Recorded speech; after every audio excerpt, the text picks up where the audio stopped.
By this point, you've all seen the lovely tea video. Consent is the most vital part of a healthy sexual relationship. With that said, there is more to consent than just a simple yes or no. For consent to be valid, it must meet 4 different criteria.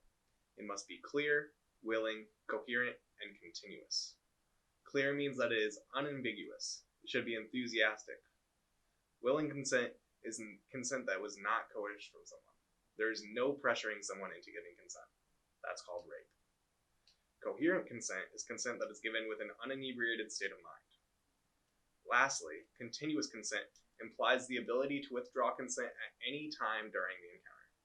Only with these 4 criteria being met is consent valid. But there is much more to a healthy sexual or non-sexual relationship than just consent. Healthy relationships rely on so much more than sex. They rely on honesty, mutual respect, trust, and communication, all of which are a necessary aspect for a relationship to remain healthy. I've never been the type of person to wait for marriage or anything. I don't even know if I was waiting for anything at all. Maybe for someone I felt comfortable with, but definitely not the person I'd spend my life with. Thought that might be too long. For some reason, there's this sort of rush to get it over with, I'm sure a lot of you know what I mean. I think it's something that a lot of us feel. There's all this random importance over losing your virginity. It's almost like it's some sort of rite of passage. I don't know if it was because of this or because I needed to prove myself to my friends or to myself, but with all this made up importance on losing some outdated concept like virginity, I was not near as cautious as I always thought I would be. One night I was out drinking with my friends. There's maybe 5 of us in total.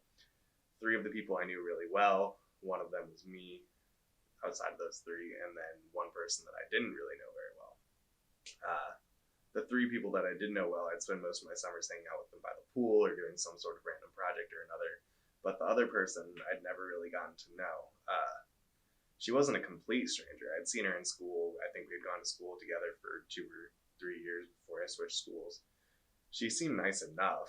She was funny. She got along well with all of my friends, so I really didn't have any problem with her being there. After a while, we all started drinking, and at that point in my life, I drank a couple times before that night, but never to the extent that I did that night.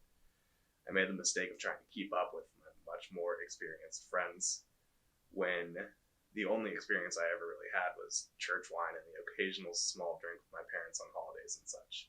Nothing ever continuous. It's maybe 9 o'clock that my memory starts to fade. I'd come to every once in a while, maybe 3 or 4 times throughout the rest of the night, and those brief windows into semi-coherence kind of painted a somewhat clear progression of the rest of the night for me. From what I could tell by piecing together the remnants of that memory, all my other friends went to sleep, while the one friend that I didn't know very well kept pushing me to drink more and more and more and more. The next morning, I rise from the dead into the worst headache I've ever had. Mind completely out of my body. Worst mind-shattering pain I've ever felt.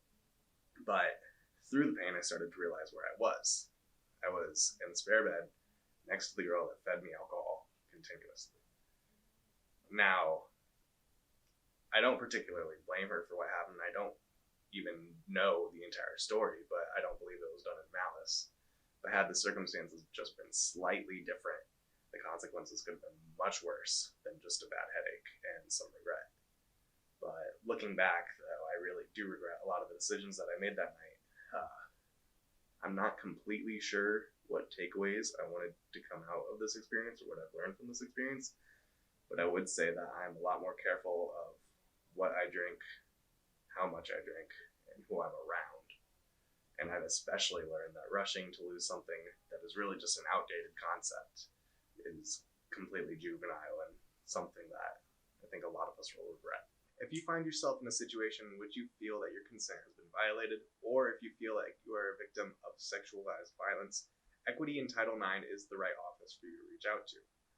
They can help you out whether you fill out an anonymous survey online or if you walk into their actual office. If you have any resulting trauma or emotional scarring from an encounter, counseling services is the right place to go. They have plenty of different professionals who can help you work through any issues that you may be having. Student health can also allow for a much better sexual life by allowing you to be tested for STDs free of charge. Along the same lines, Minor Wellness has a black bag program where you can get free supplies for any sexual encounter to make sure that you are staying safe and protected.